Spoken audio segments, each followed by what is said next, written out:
அஸ்ஸலாமு அலைக்கும் வரஹ்மத்துல்லாஹி வபரகாத்துஹு. அன்புக்குரிய சகோதரர்களே, ஒரு அற்புதமான ஒரு கதையை சொல்லி நான் இந்த காணொளியை துவங்குகிறேன்.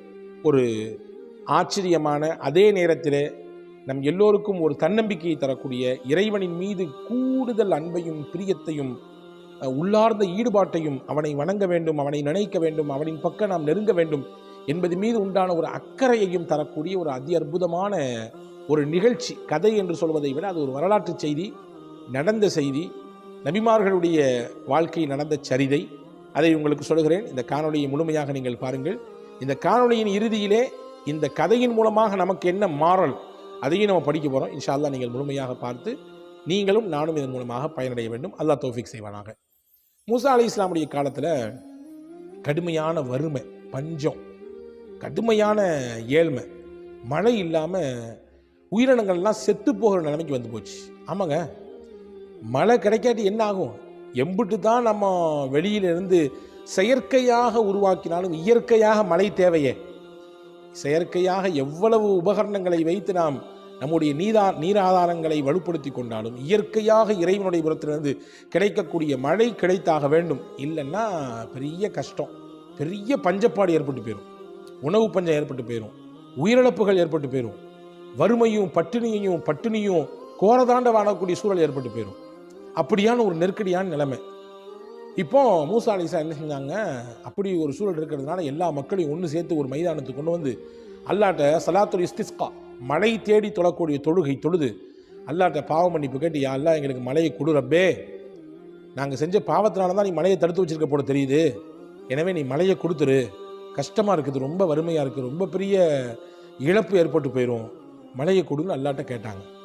இப்போ அல்லாஹ் மூசா அலைஹிஸ்ஸலாம் சொன்னா, மூசா நீங்கள் கூட்டு வந்திருக்கீங்கல்ல ஒரு கூட்டம், இந்த கூட்டத்தில் ஒருத்தர் இருக்காரு, 40 வருஷம் கடுமையான பாவம், வாழ்க்கை முழுக்க பாவம் தான், 40 வருஷம் பாவம், என்னை பக்கம் வந்தாலும் திரும்பி பார்க்கவே இல்லை, என்னை ஒரு நாள் கூட நினச்சி பார்த்தது இல்லை, ஒரு நாள் 2 நாள் இல்லை, 40 வருஷமாக தொடர்ந்து எனக்கு ஆப்போசிட்டாக நிறைய வேலையை செஞ்சுட்டு இருக்கிறான்.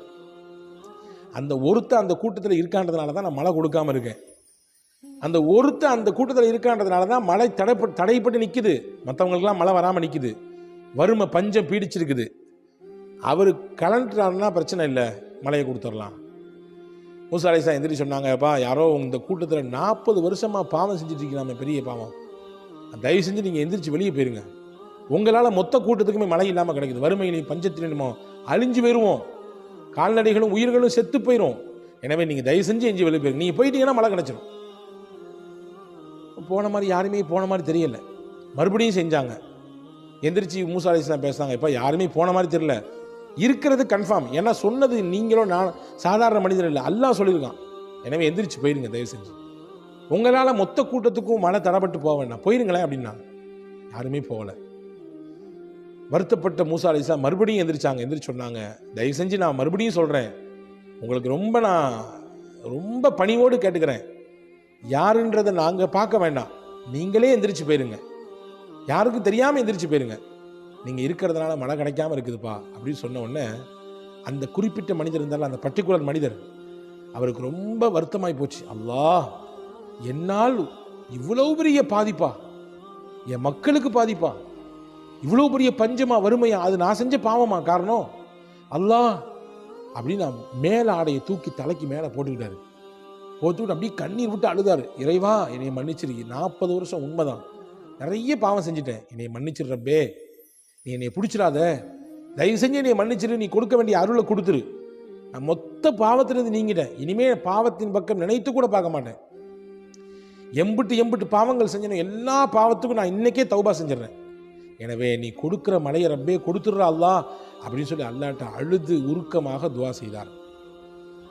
கொஞ்ச நேரத்தில் மழை பெஞ்சிருச்சுங்க. என்ன ஆச்சரியம், மூசா அலைஹிஸ்ஸலாமுக்கு கடுமையான மழை, எல்லாத்துக்கும் சந்தோஷம், ஊர் முழுக்க எல்லாரும் அவங்கவுங்க வேலையை பார்த்துட்டு போன பின்னாடி மூசா அலைஹிஸ்ஸலாமுக்கு அல்லாட்ட கேட்டாங்க, யா அல்லாஹ், யாரோ ஒருத்தர் இருக்காரு, 40 வருஷம் பாவம் செஞ்சிருக்காரு, அவரால் தான் வந்து மழை கொடுக்காம நான் தடுத்து வச்சிருக்கேன்னு சொன்னீங்க, நான் கூட சொன்னேன் யாரால் தான் எஞ்சி போயிருக்கப்பான்னு, யாருமே போகலை, ஆனால் நீ எப்படி மழையை கொடுத்த? நானும் 1 இல்லை 2 இல்லை 3 தடவை சொல்லி பார்த்தேன், யாருமே போகலை, ஆனால் நீ மழை எப்படி கொடுத்த? அந்த ஆள் இருக்கச்ச அப்படின்னு கேட்டாங்க. அல்லாஹ் சொன்னா, எந்த மனிதரால் நான் மழையை கொடுக்காமல் தடுத்து வைத்திருந்தேனோ அதே மனிதர் தான் மழை வருவதற்கும் காரணமாகி போனார். அப்படின்னா என்னன்னு புரியுதா? அந்த மனிதர் தௌபா செஞ்சிட்டார், இஸ்திக்பார் செஞ்சார். அல்லாஹ் என்னிடத்திலே பாவ மன்னிப்பு கேட்டு விட்டார். நான் அவனுடைய பாவத்தை மன்னிச்சிட்டேன். எப்போ மன்னிச்சிட்டேனோ மழையை கொடுத்துட்டேன். அதனால தானே தடையாக நினைச்சு மழையை கொடுத்துட்டேன். மூசா அலைஹிஸ்ஸலாமுக்கு ஆச்சரியம், அல்லாஹு அக்பர், மழை தடுக்கப்படுவதற்கும் ஒரு மனிதர் காரணம், அதே மனிதர் தான் மழை கொடுக்கப்படுவதற்கும் காரணம். யா அல்லாஹ், அவரை பார்க்கணும்னு ஆசையாக இருக்கா, நீ காட்டி கொடுங்க கேட்டாங்க. அவரை பார்க்கணும்னு எனக்கு ஆசையாக இருக்கு, யாரும் எனக்கு காமிச்சு கொடுங்க கேட்டாங்க. அல்லாஹ் ஒரு விஷயம் சொன்னார், ரொம்ப நீங்களும் நானும் யோசித்து பார்க்க வேண்டிய விஷயம். நம்முடைய வாழ்நாளில் ஒவ்வொரு நிமிடமும் அல்லாஹ்வுடைய அருளை நாம் சுவைத்து கொண்டிருக்கிறோம், சுவாசித்து கொண்டிருக்கிறோம். அல்லாஹ் நம்ம மேலே எவ்வளவு பாசம் இல்லாமல், எவ்வளவு கருணையாளன், எவ்வளவு அன்பை பொழியக்கூடியவன், நமக்கு தான் அது புரியுறதில்லை. அல்லாஹ் அந்த புரிதலோடு தான் நம்ம இடத்தில் நடந்து கொண்டிருக்கிறான். மூசா அலைஹிஸ்ஸலாம் சொன்னாங்க, மூசா அலைஹிஸ்ஸலாம் அல்லாஹ் சொன்னா, ஏப்பா மூசா நபியே, 40 வருஷம் எனக்கு பாவம் செஞ்சு கொண்டிருக்கும் பொழுது என்னுடைய இறை தூதராக இருக்கக்கூடிய உங்களை கூப்பிட்டு இன்னார பார்த்துக்குங்க, இவர் இம்புட்டு பாவம் செய்கிறாருன்னு நான் சொல்லி காமிச்சு கொடுக்கவே இல்லை. பாவம் செஞ்சு கொடுக்கும் பொழுதே, செஞ்சுக்கிட்டு இருக்கும் பொழுதே நான் உங்கள்ட்ட காமிச்சு கொடுக்கல. இப்போ தௌபா செஞ்சு பாவ மன்னிப்பு கேட்டு என்னுடைய நல்லடியார்கள் கூட்டத்தை அவர் சேர்ந்துட்டாரு, இப்போ எப்படி நான் காமிச்சு கொடுப்பேன் அப்படின்னு கேட்டாங்க. பாவியாக இருக்கும் பொழுதே அடையாளப்படுத்தாத நான் இப்பொழுது பாவ மன்னிப்பை பெற்று நல்லடியார்களிலே கூட்டத்திலே சேர்ந்ததற்கு பிறகு நான் எப்படி அவரை நான் உங்களுக்கு அடையாளப்படுத்தி காமிக்க முடியும்? எப்படி நான் அவரை உங்களுக்கு காமிச்சு கொடுப்பேன் என்று கேட்டார்கள். கேட்டான் அல்லாஹ் என்று ஹஸரத் மூசா அலைஹிஸ்ஸலாம் சொன்னார். அன்பான சகோதரர்களே, இந்த நிகழ்ச்சி எவ்வளோ பெரிய ஒரு பாடத்தை தருகிறது. பாவ மன்னிப்பு அவ்வளவு மகத்தானது. ஒவ்வொரு நாளும் அல்லாஹ்விடத்திலே நாம் பாவ மன்னிப்பு கேட்க வேண்டும். எனவே தான் முஹம்மது ரசூலுல்லாஹி ஸல்லல்லாஹு அலைஹி வஸல்லம் 70 தடவை, சில அறிவிப்புகளிலே 100 தடவை நான் அல்லாஹ்விடத்திலே பாவ மன்னிப்பு கேட்கிறேன் என்று வந்து சொல்லியிருக்கிறார்கள். பாவ மன்னிப்பினால் 3 பலன் கிடைக்கும். நீங்கள் குறித்து வச்சுங்க, கண்டிப்பாக குறித்து வச்சுங்க. அல்லாஹ்ட்ட இஸ்திக்பார் செய்யறதுனால 3 கிடைக்கும். இது நான் சொல்லலை, குர்ஆன் சொல்லுது.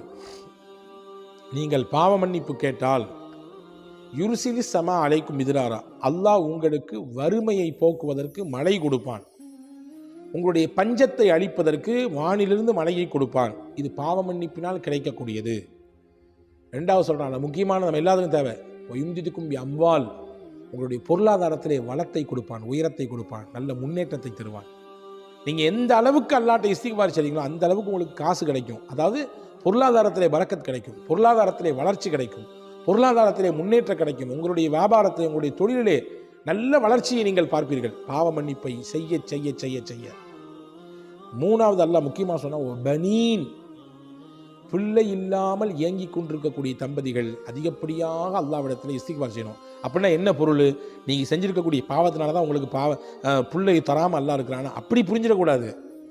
இஸ்திக்பாரின் மூலமாக கிடைக்கக்கூடிய 3வது முக்கிய பலன், பிள்ளை இல்லாதவர்களுக்கு அல்லாஹ் பிள்ளை செல்வங்களை, வாரிசுகளை கொடுப்பதற்கு ஒரு காரணியாக அல்லாஹ் இஸ்திக்பார் வச்சிருக்கான். எனவே யார் ஒருவர் அதிகப்படியாக அல்லாஹ்விடத்திலே பாவ மன்னிப்பை கேட்பாரோ, அல்லாஹ்விடத்தில் இஸ்திக்பார் செய்வாரோ, அல்லாஹ் அவருக்கு வாரிசு இல்லை என்றால் வாரிசை தருவதற்கும் போதுமானவன். இது 3 விஷயத்தை அல்லாஹ் தருவான் இஸ்திக்பார் வழியாக என்று அல் குர்ஆனிலே அல்லாஹ் சொல்கிறான். எனவே அன்பான சகோதரர், பாவ மன்னிப்பு இஸ்திக்பார் அல்லாஹ்ட்ட டெய்லி கேட்கணும். எப்போவாவது ஒருக்க ரமதானில் 2வது பகுதி அதோட முடிஞ்சு போச்சு அப்படின்னு நினச்சிக்காதீங்க, ஒவ்வொரு நாளும் கேட்க வேண்டும். இந்த காணொளியின் கடைசி நேரம் வந்துவிட்டது. நான் ஒரே ஒரு இஸ்திக்பாரை சொல்கிறேன். வாழ்நாளில் நிச்சயம் மனநமிட்டு ஓத வேண்டிய, ஒவ்வொரு நாளும் ஓத வேண்டிய இஸ்திக்பார். ரசூலுல்லாஹ் சொன்னாங்க, யார் நான் சொல்லித்தரக்கூடிய இந்த இஸ்திக்பாரை காலையில் ஓதி அன்றைய மாலைக்குள் மரணத்தை தழுவுகிறாரோ அவர் சொர்க்கத்திற்கு செல்வார். யார் ஒருவர் மாலையிலே நம்பிக்கையோடு ஓதி மறுநாள் காலைக்குள்ளே வஃபாத்தாகிறாரோ அவர் சொர்க்கத்திற்கு செல்வார். மௌத்துங்கிறது 2 நேரத்தில் ஏதாவது ஒரு நேரம், ஒன்று பகலில் வரும் அல்லது மவுத் நைட்டு வரும். 24 மணி நேரம் தான் வரப்போது, அவ்வளோதானங்க. அந்த 24 மணி நேரத்திலே பகலும் இருக்கிறது, ராத்திரியும் இருக்கிறது. அப்போ காலையில் ஓதிவிட்டால், பகலில் மரணம் வந்தால், அதை நம்பிக்கையோடு ஓதும் பட்சத்திலே நிச்சயம் நம் சொர்க்கத்திற்கு தகுதியானதாக மாறுவோம். மாலை ஓதிவிட்டால் நம்பிக்கையோடு, மறுநாள் காலை விடுவதற்குள் நமக்கு மரணம் என்று இருக்குமே ஆனால் நிச்சயமாக அதன் மூலமாக சொர்க்கத்திற்கு நான் செல்வோம். அதுதான் சய்யிதுல் இஸ்திக்பார். முஹம்மது ரசூலுல்லாஹி ஸல்லல்லாஹு அலைஹி வஸல்லம் கற்றுத்தந்த ஹதீஸ் புகாரி ஷரீஃபிலே பதிவாக இருக்கிறது. ரசூலுல்லாஹி சொன்னார்கள், இந்த ஹதீதை, இந்த இஸ்திக்பாரை கட்டாயம் மனனமிடுங்கள். இதிலே நான் ஸ்க்ரீனிலே கொடுக்குறோம், இன்ஷா அல்லாஹ் டிஸ்கிரிப்ஷனும் தருகிறோம். கட்டாயம் மனனமிட்டு ஓதுங்கள். இஸ்திக்பார்லேயே சிறந்த இஸ்திக்பார், ரசூலுல்லாஹ்வால் ஸ்லாகித்து சொல்லப்பட்ட இஸ்திக்பார், அல்லாஹும்ம அன்த ரப்பி லா இலாஹ இல்லா அன்த ஹலக்தனி وأنا عبدك وأنا على عهدك ووعدك ما استطعت اللهم إني أعوذ بك من شر ما صنعت أبوء لك بنعمتك علي وأبوء لك بذنبي فاغفر لي فإنه لا يغفر الذنوب إلا أنت. அஜரத் கொஞ்சம் மூச்சு விட்டுங்க அப்படின்றீங்களா? இவ்வளவு பெருசாக இருந்தால் எப்படி அப்படின்னு கேட்குற மாதிரி தெரியுது. பெரிய பலனை கொடுக்கல்லவா? இதை ஓதுவதன் வழியாக, நம்பிக்கையோடு இதை ஓதுவதன் வழியாக சொர்க்கமே கிடைக்கிறது அல்லவா? அந்த சொர்க்கத்தை பார்க்கும்பொழுது இது சின்னது, ரொம்ப குட்டி. இது பெருசுலாம் கிடையாதுங்க. சொர்க்கத்தை கவனித்து சொர்க்கத்தோட கம்பேர் பண்ணும்போது இது ரொம்ப ரொம்ப கடுகை விட சின்னது இல்லையா? எனவே அன்பான சகோதரர்களே, இதை மனநமிடுங்கள், மனநமிட்டு ஓதி வாருங்கள். மிகச்சிறந்த பொருளையும் மிகச்சிறந்த பாக்கியங்களையும் மிகச்சிறந்த பலன்களையும் உள்ளடக்கக்கூடிய இந்த இஸ்திக்ஃபார் நிச்சயம் ஒவ்வொரு நாளும் 2 தடவையாவது ஓத வேண்டும். காலை ஒரு தடவை, மாலை ஒரு தடவை நிச்சயம் ஓதுங்கள். அதற்கு மேலே அதிகமாக ஓதினாலும் ஒன்றும் தப்பு கிடையாது. வல்ல அல்லாஹ் இஸ்திக்ஃபார் நிலையாக கிடைக்கக்கூடிய 3 மிகச்சிறந்த பலன்களையும் அல்லாஹ் தந்து அவனுடைய மன்னிப்பையும் அவனுடைய கருணையும் குறிப்பாக அவனுடைய திரு பொருத்தத்தையும் உங்களுக்கும் எனக்கும் எல்லா மக்களுக்கும் அல்லாஹ் தந்தல் புரிவானா.